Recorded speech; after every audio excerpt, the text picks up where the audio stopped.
suppose one person who has a reputation of not being very pleasant to work with is Steven Seagal. You yourself had some first-hand experience of that in Out for Justice, and of course you talk about in the book the situation between Seagal and Gene LeBell, which they sort of tried to get you sort of in the middle of that. But I also noticed when reading the book, you were quick to jump to Seagal's defense when people like Ronda Rousey and Joe Rogan criticized him. So I suppose my question is, what do you think of Seagal, and what is your opinion of him? First of all, the story with Gene LeBell and Steven Seagal. There are many stories out there, and I tell you the story, the true story in my book, word for word. It's detailed. I felt that was important because you need to tell people facts and details, not because of the book, because of what really happened.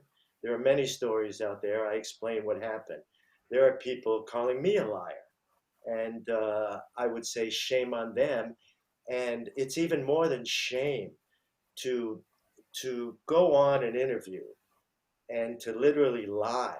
And these guys, these people, guys, girls, from from Ronda Rousey to other stunt people to stunt coordinators. I mean, I had realized that movie people, stunt people, actors are very similar to politicians. They're very good liars, and that's what they do. They lie. I tell you the truth, word for word, what happened with that Gene LeBell, Steven Seagal, who was there, what happened.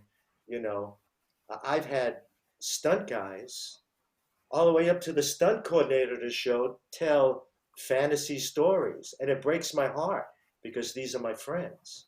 They're making me look bad. They're trying to make me look bad. Yeah, Why? Well, maybe because they want a job in the future. Maybe because they're good friends with Seagal when it comes to certain people. I don't know, but they tell people uh, the things that they didn't really see. There's no way that they didn't see it. I was there. I tell you who was there. There was only Seagal, LaBelle, myself, a guy named another stuntman named Lincoln Simon, and two bodyguards. Those are the only people that saw from beginning to end. I tell you what happened, what didn't happen. And, as far as people like Ronda Rousey, she does this for publicity. She yeah, loves Gene LeBell. I love Gene LeBell. She's going to make him look like $1 million. She's going to embellish the story. She's going to tell you things that simply aren't the truth, just to make herself, she needs publicity, make herself look better. Same thing with other stunt people. They want to get jobs from other people, it's that type of thing. Me, I wrote the book because I'm retired. I tell you the yeah. truth. I'm not looking for the future. I have a book and I have a movie that I write. That's my only hopes to get done. I'm 68 years old. I'm retired. I retired a few years ago. I thought, when I told this story, there are many people that came to me before I wrote the book. And I said no, because I didn't want it told. Um, I did tell a story. I did agree to tell a story. Steven Seagal asked me to come in. I explained this in the book, only to explain to the millions of people out there that Steven Seagal did not pee in his pants and did not go into convulsions. I told Yes, did not Seagal go and into. other people that's the only thing I would say. Well, in the book, I explained to you, they try to get me to say more than that. And it was quite an experience. See, there's more to the Gene LeBell, Steven Seagal story than just the confrontation. It's what happened before, the It's what came experiences, the afterwards as well. involvement I Yeah, was in yeah, before. So, there's a beginning to this story, there's a middle, and there's an end. And now, as far as Seagal, I have a lot of respect for Seagal's art, um, for Seagal's talent um, as a martial artist.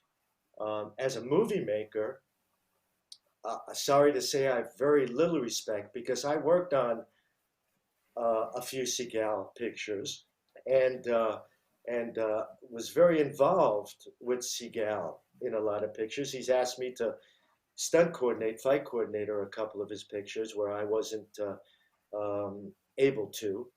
And I've worked with him a few times. And when you work with a person, sometimes you work one day, sometimes you work 2 months with a person, so you get to know him. And the stories that he enjoys hurting people at that time, I'm not saying now, but at that time he did. And it's sad to Yeah. say, he had a group of martial artists, very nice guys, uh, his students, people that he always brought in the early days to his movies. And he did that because he knew he could. This is my feeling, the things that I saw, and I have very good common sense, and visually, like I tell you, I'm a people watcher, and I see and hear what I see and hear, and I take it all in, and I understand what's going on. And he brought these people just to hurt, to know, because he can't. You're not allowed to hurt stunt people. That's No. forbidden.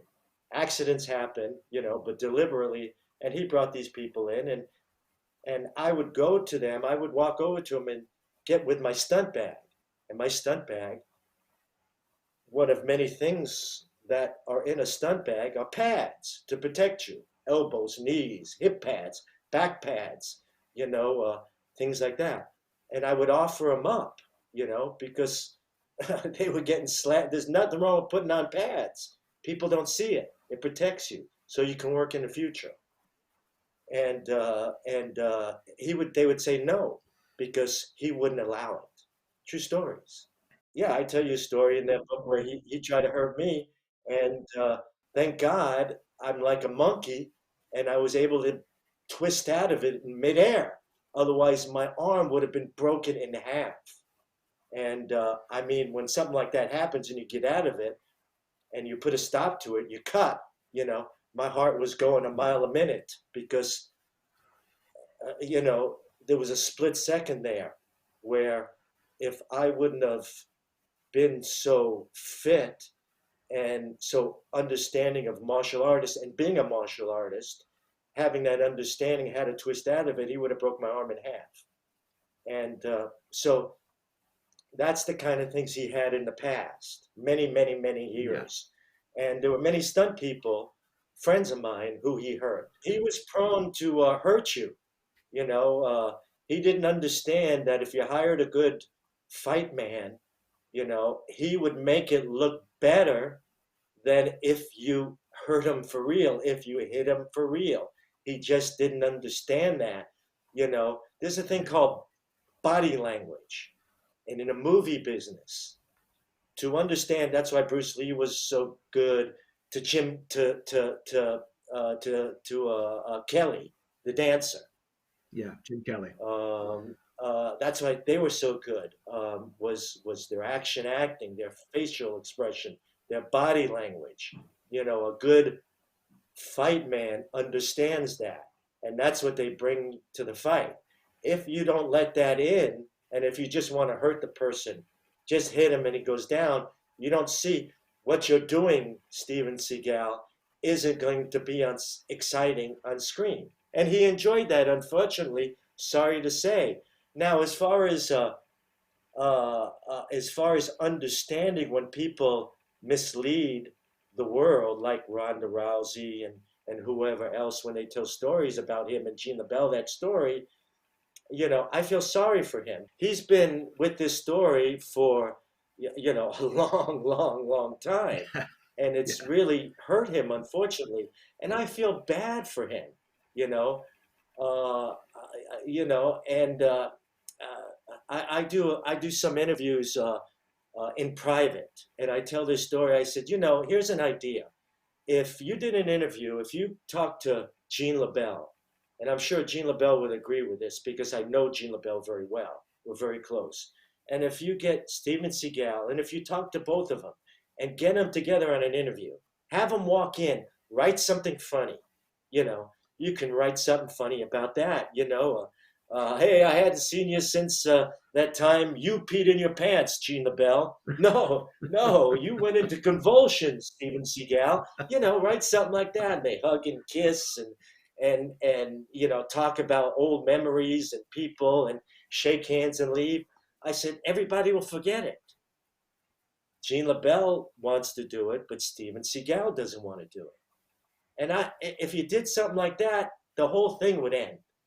But he doesn't want to do it. So it's unfortunate. On one hand, I feel sorry for him. On the other hand, you reap what you sow.